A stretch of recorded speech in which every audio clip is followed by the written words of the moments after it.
नमस्कार दोस्तों, कैसे हैं आप लोग। मेरा नाम है अंकित सिंह और मैं आपका अपने चैनल पर स्वागत करता हूं। सबसे पहले आज की बात का आरंभ मैं कल से करता हूं। कल यानी कि बीता हुआ कल बीते हुए कल में देश की सबसे बड़ी घटना अगर ली जाए राजनीतिक रूप से तो वह है कि दिल्ली में नई सरकार आ रही है।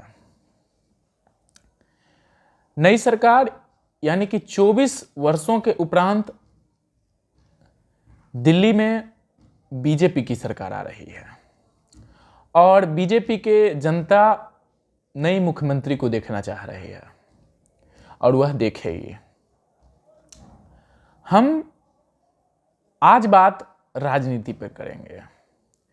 राजनीति यानी राज्य की नीति, देश की नीति, वही है राजनीति।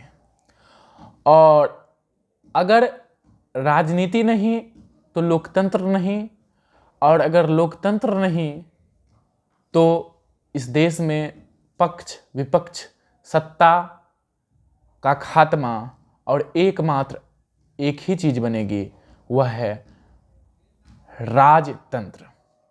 तो राजनीति जो है वह लोकतंत्र की एक बहुत सुंदर परिभाषा है। कोई भी राजा अगर राजगद्दी पर बैठता है तो वह राजनीति के बल पर बैठता है, ना कि सिर्फ बाहुबल के बल पर। एपीजे अब्दुल कलाम ने कहा था कि बिहार के विकास के बिना भारत का विकास असंभव है। एपीजे अब्दुल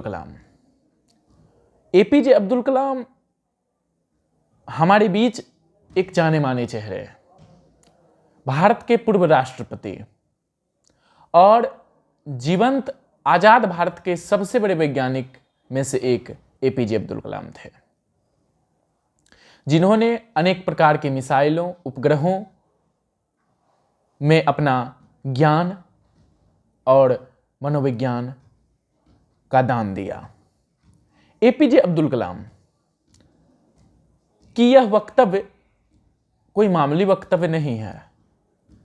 मैं भी यह समझता हूं कि बिहार के विकास के बिना भारत का विकास संभव नहीं है और भारत में बिहार की स्थिति क्या है यह भी किसी से छिपी नहीं है।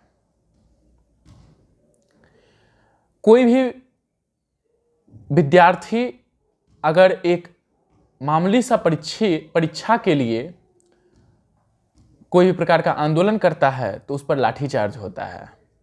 यह है बिहार। कोई भी लोहा फैक्ट्री में काम करने वाला व्यक्ति जब ट्रेन से मुगल सराय पंडित दीनदयाल उपाध्याय पार करता है तो जब भोजपुरी गाना उसके मोबाइल फोन में बजते हैं और जब गुटखा मुंह में रख करके जहां तहां थूकना वह स्टार्ट करता है, वह है बिहार।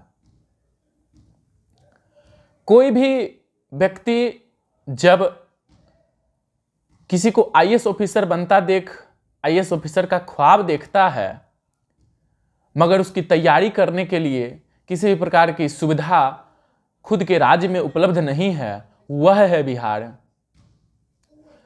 और किसान एक फसल उपजा कर करके खुद के राज्य में उसकी बिक्री सही ढंग से नहीं कर सकता है, वह है बिहार। माना हर सरकार ने बिहार में कुछ ना कुछ किया मगर हर सरकार ने बिहार को 90 के दशक के बाद हानि ही पहुंचाया, फायदा कम पहुंचाया। कुछ समय पहले ठेकेदार, रंगदार आदि के राज चलता था। प्रजातंत्र के रूप में राजतंत्र चलता था और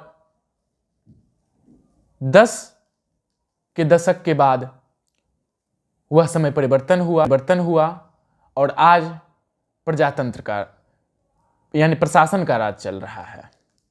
प्रशासन, आप एक थाना में बिना जेब में गड्डी रहे रिपोर्ट नहीं लिखा सकते हैं।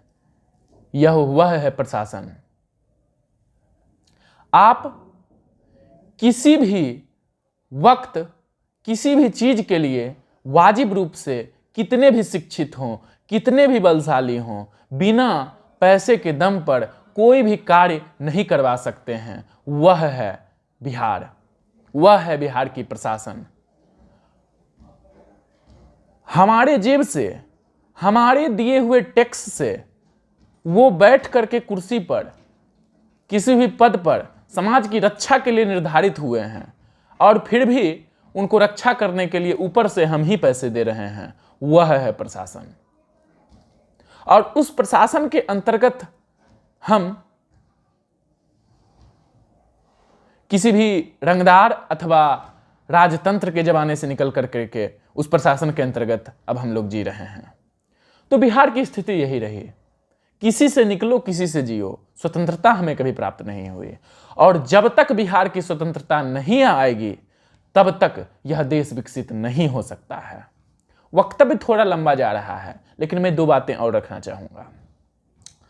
कोई भी नेता भारत में कितना भी बड़ा प्रधानमंत्री मुख्यमंत्री बन जाए, उसका चयन बिहार के बिना असंभव है।